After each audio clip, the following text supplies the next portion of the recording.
Ya, halo pemirsa, apa kabar Anda hari ini? Langsung dari studio IDX Channel Jakarta, saya Prasetyo Wibowo kembali hadir dalam Market Review, program yang mengupas isu-isu yang menjadi penggerak ekonomi di Indonesia. Live streaming kami bisa Anda saksikan juga di idxchannel.com. Dan pemirsa, langsung saja kita mulai Market Review selengkapnya.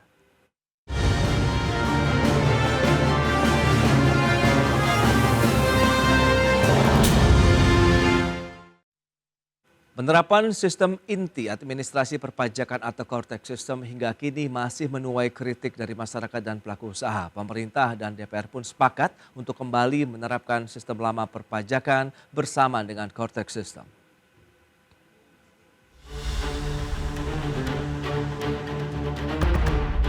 Implementasi sistem inti administrasi perpajakan atau core tax system yang sudah resmi berjalan sejak 1 Januari 2025 hingga saat ini masih diwarnai kritik dari masyarakat dan pelaku usaha sebagai wajib pajak. Sejumlah permasalahan yang dialami wajib pajak diantaranya adalah kesulitan untuk mengakses layanan core tax system dan respon dari sistem yang lambat serta error. Menyikapi hal tersebut, pemerintah dan DPR RI akhirnya sepakat untuk kembali menerapkan sistem lama perpajakan, yaitu sistem informasi DJP bersama dengan core tax system terkait ketidakpastian sistem baru tersebut. Keputusan ini juga sebagai langkah antisipasi dalam mitigasi implementasi core tax yang masih terus disempurnakan agar tidak mengganggu kolektivitas penerimaan pajak tahun 2025. Di sisi lain, Direktorat Jenderal Pajak Kementerian Keuangan juga membatalkan semua sanksi administratif atas keterlambatan pembayaran dan penyetoran pajak yang terutang serta keterlambatan penyampaian SPT karena permasalahan implementasi core tax. Ketentuan pembatalan sanksi administratif perpajakan tersebut tercantum dalam Keputusan Direktur Jenderal Pajak Nomor 67 tertanggal 27 Februari 2025. Sementara itu, kalangan pelaku usaha beberapa waktu lalu juga telah meminta kepada pemerintah untuk memperpanjang masa transisi dan melonggarkan sanksi keterlambatan penyetoran faktur pajak sampai core tax system dipastikan sudah siap. Jakarta, Tim Liputan IDX Channel. Ya, sementara itu pemerintah memastikan terus mendorong pembenahan pelayanan core tax yang hingga kini masih belum berjalan optimal. Menko Perekonomian Erlangga Hartarto meminta pembenahan core tax terus dilakukan agar penerimaan pajak di tahun ini tidak terganggu.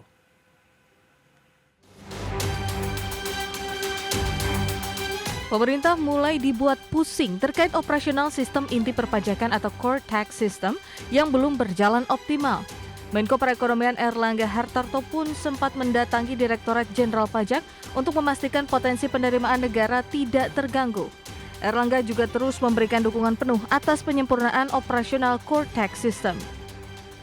Meski demikian, Erlangga tidak menampik bahwa terdapat sejumlah permasalahan yang masih ditemukan oleh wajib pajak ketika menggunakan core tax system. Oleh sebab itu, pemerintah memastikan kendala yang masih dialami wajib pajak akan dijadikan masukan untuk perbaikan core tax ke depan. Terkait dengan penerimaan negara, terutama yang 2024 kan masih menggunakan legacy system sampai dengan laporan perpajakan nanti akhir Maret. Jadi itu yang kami pastikan saja, supaya penerimaan anggaran tidak terganggu dengan implementasi core tax yang tentu perlu penyempurnaan. Apalagi ini kan sistemnya langsung diberlakukan secara nasional. Sementara itu, sejak diluncurkan 1 Januari 2025, sistem core tax masih menimbulkan persoalan bagi wajib pajak. Hal tersebut akibat berbagai layanan utama yang belum berjalan sempurna, seperti penerbitan faktur pajak yang masih terbatas, gagal login, hingga lamanya proses pelayanan. Jakarta, Raharjo Patmo, IDX Channel.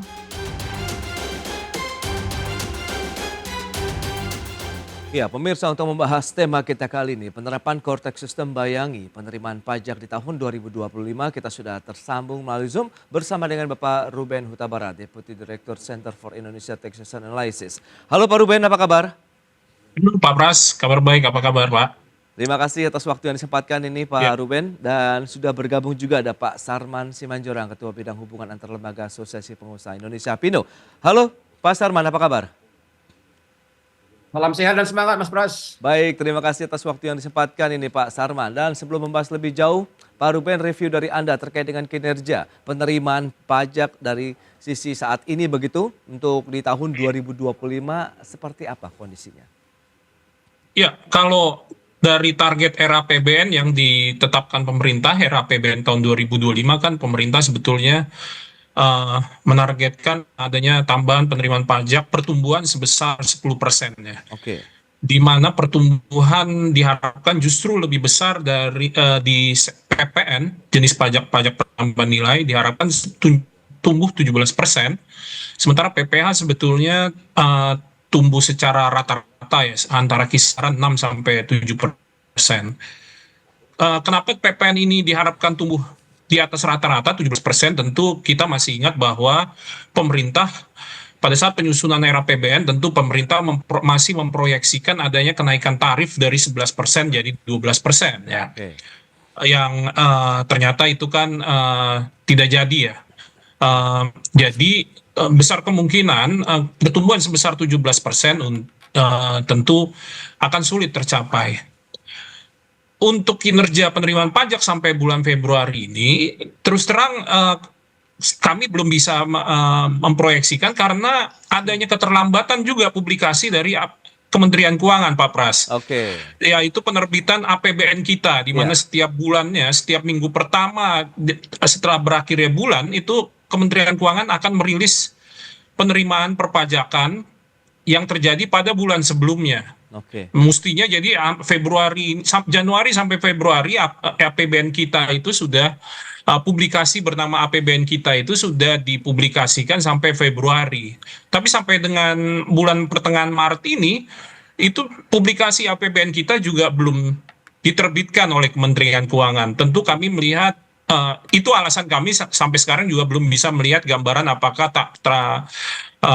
apakah proyeksi penerimaan ini akan tercapai. Yang kami duga adalah telatnya publikasi APBN kita ini memang tidak bisa terlepas dari korteks yang mengalami hambatan. Kurang lebih kira-kira demikian dari saya, Pak Ruben. Pras. Nah, Pak Sarman, lantas bagaimana review Anda dari pelaku usaha sendiri terkait dengan penerimaan negara dari sektor perpajakan begitu di tahun 2025 ini? Apakah seperti yang sudah disampaikan oleh Pak Ruben tadi begitu menjadi salah satu hal yang menjadi concern juga nih bagi pelaku usaha?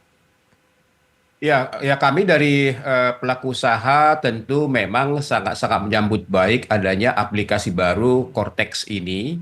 Karena ini memberikan suatu pelayanan yang cepat, tepat, transparan bagi pengusaha dalam hal ini. Cuman memang kalau kita lihat realitasnya di lapangan bahwa memang betul kami dari pengusaha masih sulit untuk menerapkan aplikasi Cortex ini. Karena pertama kemungkinan ini masih terburu-buru ya, karena ini menyangkut hampir 19 juta ya para wajib pajak yang akan online dalam hal ini. Nah, sehingga memang ini perlu suatu masa transisi sebenarnya. Ya, tidak bisa langsung buru-buru karena ini harus sosialisasi kepada pengusaha, harus sosialisasi kepada masyarakat, kemudian juga yang paling penting pengguna akhirnya atau katakanlah orang-orang yang menjadi operator daripada Cortex ini di Ditjen Pajak ini juga harus mampu dan memahami betul karena bagaimanapun nantinya bahwa dengan masa-masa seperti misalnya Januari, Februari, Maret ini masa puncaknya kalau servernya tidak kuat, programnya tidak kuat, ya seperti yang kita rasakan saat ini. Jadi dalam hal ini memang kita meminta Kementerian Keuangan dalam hal Ditjen Pajak supaya memang lebih baik tahun ini adalah masa transisi.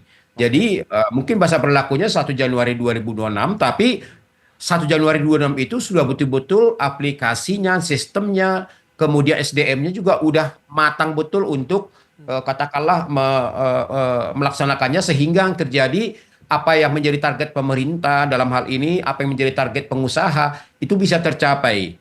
Apalagi kita lihat bahwa tujuannya kan cuma satu, bagaimana agar penerimaan pajak ini itu mencapai target. Kalau kita lihat dari tahun yang lalu kan targetnya juga tidak tercapai kan, dari sekitar sekitar 1921 triliun itu cuma 193 kalau tidak salah yang tercapai. Tahun ini kan sekitar 2.100 triliun dalam hal ini. Nah, ini keterlambatan aplikasi ini tentu akan menghambat daripada target penerimaan ini gitu. Baik, Pak Sarman. Nah, Pak Ruben, lantas pandangan Anda terkait dengan permasalahan yang tengah terjadi di Cortex sendiri bagaimana? Mengingat juga kita tahu Ditjen Pajak sudah memberikan ataupun pernyataan maaf sudah ada begitu saat ini.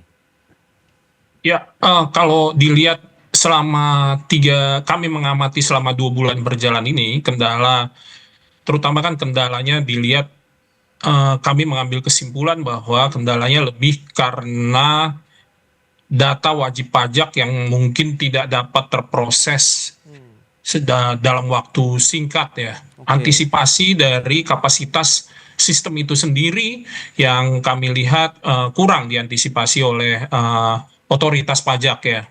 Sudah terbukti juga dari pengumuman otoritas pajak yang dalam beberapa pengumuman pers juga menginformasikan bahwa akan ada penambahan server untuk meningkatkan kapasitas dari sistem ini ya. Jadi bisa kita lihat bahwa yang terjadi sebetulnya adanya kelemahan dalam mengantisipasi, yang itu kita bisa simpulkan bahwa karena tidak adanya cobaan terlebih dahulu seperti yang dilakukan oleh otoritas pajak pada saat perubahan sistem ini kan bukan saat ini saja yang terjadi ya. Pada tahun 2015 otoritas pajak memperkenalkan sistem baru secara dilakukan uji coba terlebih dahulu kepada beberapa WP besar untuk kemudian diterapkan seluruhnya kepada wajib pajak. Namun berbeda untuk Cortex ini dilakukan serentak secara nasional yang mengakibatkan mungkin terjadinya over capacity dari kapasitas yang bisa diolah oleh DJP yang kurangnya antisipasi. Kedepannya kita lihat memang perbaikan sudah dilakukan oleh otoritas pajak ya. Cuman yang kita lihat perubahan yang bisa kita lihat dalam prakteknya masih bersifat tambal sulam ya. Yaitu ketika terjadi kesalahan atau kesulitan yang dialami oleh wajib pajak dan dilempar kepada otoritas pajak itu ditambal, tapi di sisi yang lain terjadi kebocoran yang secara terus-menerus terjadi sampai dengan 3 bulan ini yang cukup membuat kalau bisa dibilang cukup membuat frustrasi juga ya wajib pajak dalam melakukan pelaporannya. Ini yang harus segera dipikirkan oleh otoritas pajak, memperbesar kapasitas pemrosesan data, mungkin lebih baik over capacity daripada under capacity ya. Oke. Yang kedua juga memperkuat SDM yang melakukan perbaikan di sistem itu sendiri, karena kita tahu bahwa sistem ini dibuat oleh vendor ya, sementara otoritas pajak sifatnya mensupervisi ya. Mungkin untuk saat ini adalah sumber daya manusia dari otoritas pajak tidak hanya bersifat supervisi, tapi sudah saatnya untuk terjun langsung ya, untuk melihat kendala yang dialami oleh sistem developer ini sendiri, karena sistem developer mungkin dia lebih sifat teknikal, tapi lebih dari sisi peraturan itu perlu di backup oleh sumber daya manusia dari DJP sendiri ya, sehingga kedepannya tidak ada perbaikan yang sifatnya tambal sulam dan tidak ada under capacity karena yang bisa menghambat pemrosesan data dari wajib pajak. Oke, lantas sejauh mana nih kendala yang dialami Cortex System ini berdampak terhadap aktivitas mungkin juga dunia usaha, masyarakat, kemudian penerimaan negara secara keseluruhan. Kita bahas nanti di segmen berikutnya Pak Ruben Pasarman, kita akan jeda dulu sebentar. Pemirsa, kami segera kembali.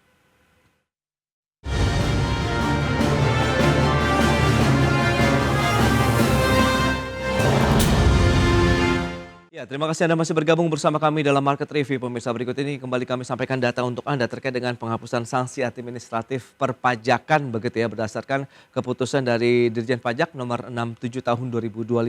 Yang pertama ada keterlambatan pembayaran dan atau penyetoran atas sejumlah jenis pajak.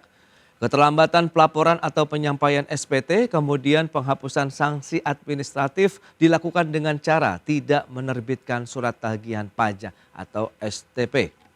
Dan berikutnya kinerja penerimaan pajak dari Januari 2020 sampai dengan Januari 2024, kita lihat seperti apa di periode bulan Januari.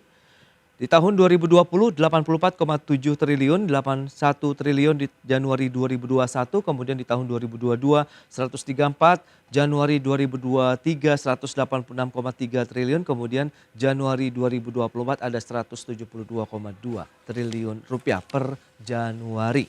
Baik, kita lanjutkan kembali perbincangan bersama dengan narasumber kita hari ini, ada Pak Sarman Simanjorang, kemudian Pak Ruben. Baik, nah berdasarkan info ataupun data yang tadi sudah disampaikan, lantas kalau kita bicara mengenai potensi kendala-kendala yang dialami Kortex ini terkait dengan aktivitas dunia usaha, kemudian aktivitas dari bagaimana sistem penerimaan negara begitu dari perpajakan ini seperti apa kalau dari Pak Sarman nih melihatnya, silakan.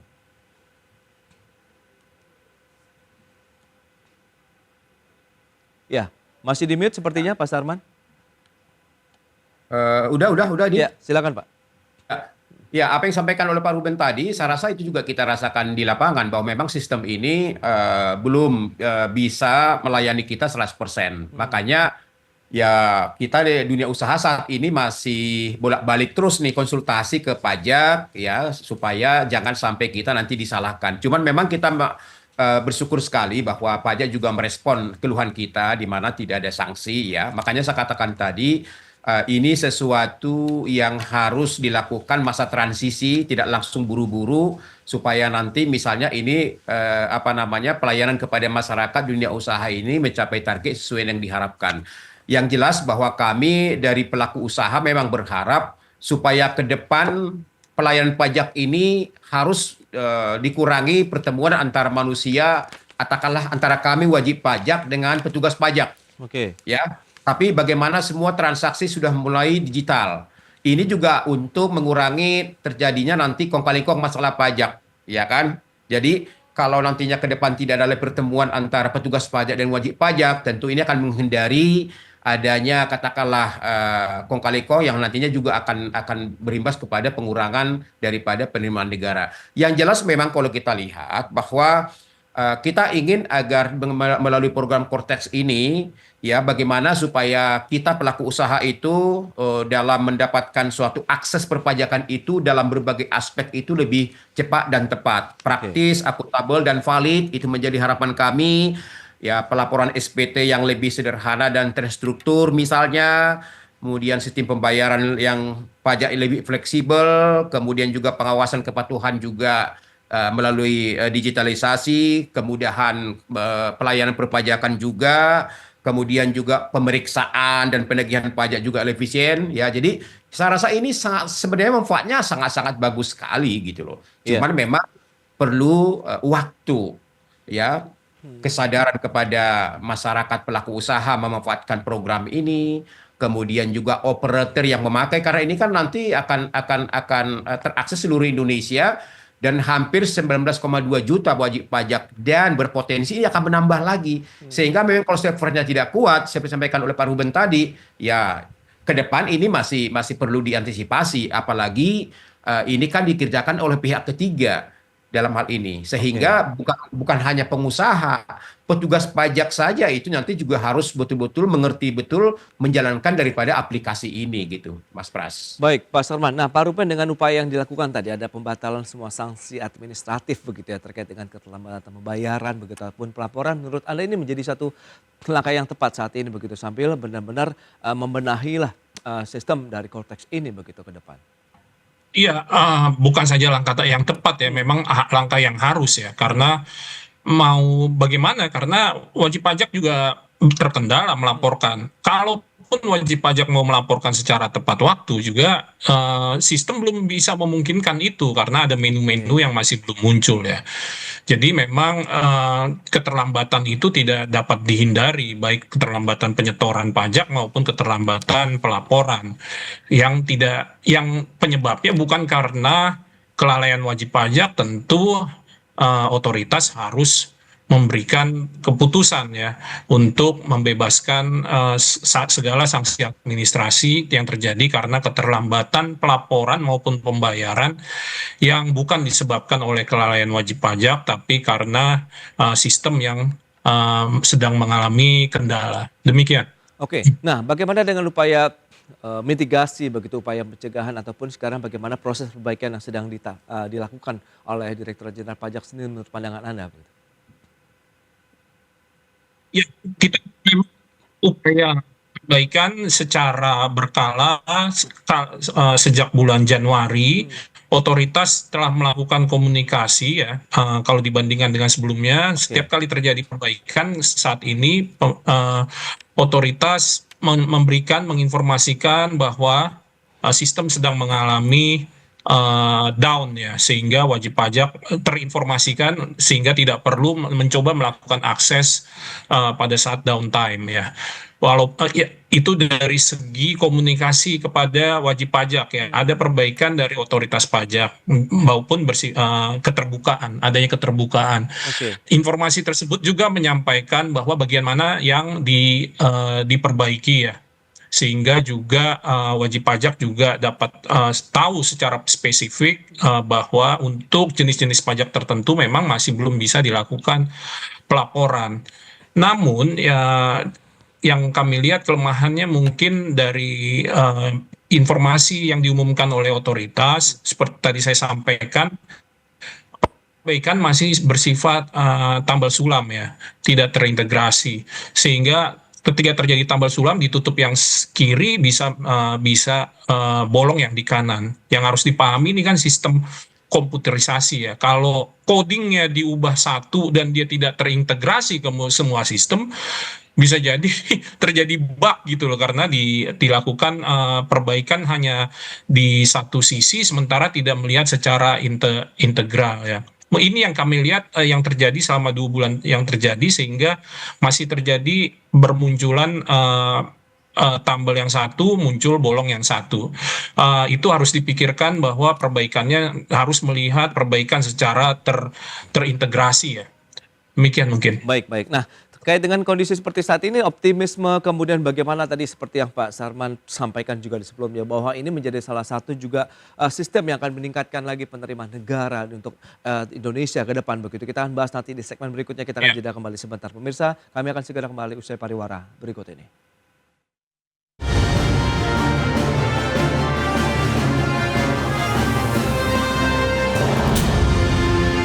Ya, Anda masih menyaksikan Market Review pemirsa. Seperti kita ketahui bersama, rasio perpajakan terhadap produk domestik bruto di tahun 2024 tercatat 10,08%, lebih rendah dari realisasi di tahun 2023 sebelumnya 10,31%. Apakah penurunan tax ratio ini akan berlanjut di tahun ini? Kita akan lanjutkan kembali perbincangan bersama dengan Bapak Sarman Simanjorang, kemudian ada Pak Ruben Huta Barat. Nah, Pak Ruben, kalau kita bicara mengenai tax ratio sendiri bagaimana? Apakah memang akhirnya core tax ini benar-benar bisa menjadi game changer juga untuk penerimaan negara begitu ke depannya? Tujuan utama dari core tax ini kan adalah mempermudah wajib pajak dalam melaksanakan pemenuhan kewajiban perpajakan. Ya. Tingkat kepatuhan dalam pemenuhan kewajiban perpajakan ini,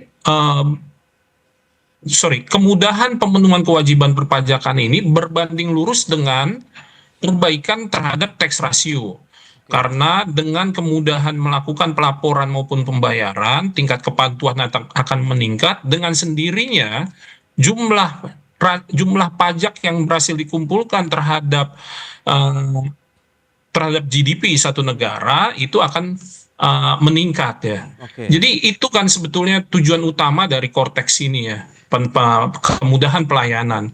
Nah, seharusnya secara teoritis dengan kemudahan, dengan menu-menu yang tersedia di core tax ini, memang kita optimis seharusnya pelaporan itu akan semakin mudah ya. Karena semua interaksi dengan otoritas pajak juga bisa disampaikan melalui core tax ini kan. Nah, tinggal pertanyaannya bagaimana prakteknya kan, sampai kapan kendala ini akan bisa diatasi. Dengan sendirinya kalau orang makin sulit melaporkan pemenuhan kewajiban perpajakannya, maka tingkat kepatuhan akan menurun, maka kebocoran dari penerimaan pajak juga akan meningkat. Itu sebetulnya teoritisnya, Pak Pras. Baik, Pak Ruben. Nah, Pak Sarman, dengan upaya tadi bahwa memang core tax system ini bisa menjadi salah satu andalan juga pemerintah untuk mendorong lagi penerimaan negara, sementara Anda katakan memang masih ada beberapa perbaikan lah yang perlu segera dilakukan begitu. Kalau misalnya Anda katakan ini adalah masa transisi, tapi Anda melihat bagaimana potensinya ke depan begitu dari sisi pelaku usaha? Ya, kalau kita lihat kan di tahun 2025 target penerimaan pajak oleh pemerintah kan sekitar 2.189,3 triliun ya, atau Oke. naik 14% dari tahun 2024. Nah, tentu memang pemerintah berharap dengan program Cortex ini tentu penerimaan pajak ini bisa tercapai ya, karena kalau kita lihat tahun yang lalu kan tidak tercapai dalam hal ini. Tapi memang bahwa peluang itu tetap ada. Ya, yang harus dilakukan adalah bagaimana perbaikan terhadap sistem ini. Itu satu. Yang kedua, tentu memang bagaimana supaya potensi-potensi pajak yang selama ini juga belum maksimal ya digali oleh pemerintah. Ya, kita harapkan dengan adanya aplikasi ini bisa tersentuh. Contoh misalnya kita lihat seperti potensi pajak dari transaksi e-commerce misalnya atau digital Oke. atau perdagangan digital misalnya. Ini sampai saat ini juga kita lihat kan masih belum maksimal bisa digali oleh pemerintah. Nah, mudah-mudahan dengan Cortex ini kan itu bisa lebih maksimal lagi. Kemudian juga bagaimana misalnya pemerintah mempercepat program hilirisasi dalam hal ini. Ya, karena kita lihat hilirisasi ini kan baru di tambang, sedangkan di sektor-sektor lain kan belum. Ini kalau ini juga dimaksimalkan, kita sangat-sangat yakin bahwasanya memang target-target perpajakan ini kan bisa tercapai. Namun yang saya katakan tadi bahwa ketika memang aplikasi ini sudah pada posisi yang siap 100%, sosialisasi ini sesuatu yang harus dilakukan terhadap bukan saja kepada petugas pajak, kami pelaku usaha juga masih membutuhkan suatu Oke. sosialisasi mengenai sistem ini, terutama dengan petugas-petugas kita atau katakanlah orang-orang kita yang mengurusi pajak bagian keuangan kita ini harus juga mengerti gitu loh, supaya sinkron, supaya nanti mereka juga ketika melakukan transaksi melalui aplikasi ini itu juga bisa berjalan dengan baik gitu, karena kita tidak mau nanti tiba-tiba pas pras kita dapat surat suruh bayar ini kekurangan ini dan segala macam. Padahal mungkin yang bermasalah bukan kita, yang bermasalah sistemnya pajak. Ini juga kan juga bagi keluhan dunia usaha juga dalam hal ini gitu Oke. loh. Karena kita ingin dengan adanya aplikasi ini semua terbuka, semua transparan, ya kan akuntabel, dan apa yang menjadi kewajiban kita bayarkan dengan baik. Tidak ada lagi misalnya tiba-tiba kami sudah bayar, tiba-tiba ada pemberitahuan lagi suruh kekurangan ini dan segala macam. Padahal ini adalah sistem pemerintah yang belum baik gitu loh. Baik, itu dia. Berarti memang kita masih membutuhkan lagi upaya lebih serius lagi begitu untuk memperbaiki sistem Cortex yang diharapkan bisa mendorong lagi penerimaan negara dari sektor perpajakan di tahun 2024, 25 maksud saya, kemudian 2026 dan seterusnya begitu. Baik, kita tunggu nanti bagaimana hasilnya, semoga memberikan satu hasil yang sangat positif juga. Kemudian tadi sosialisasi juga yang perlu dikuatkan lagi ya kepada masyarakat, wajib pajak maupun pelaku usaha sendiri. Pak Sarman, saya sekali waktu terbatas, Pak Ruben, terima kasih banyak ini atas waktu, informasi dan update yang sudah disampaikan kepada pemirsa pada hari ini. Selamat melanjutkan aktivitas Anda kembali, salam sehat. Sampai berjumpa kembali. Terima kasih Ya, Pak Sarman, terima kasih Pak Pak Ruben. Pras, Pak Sarman ya. Selamat pagi, selamat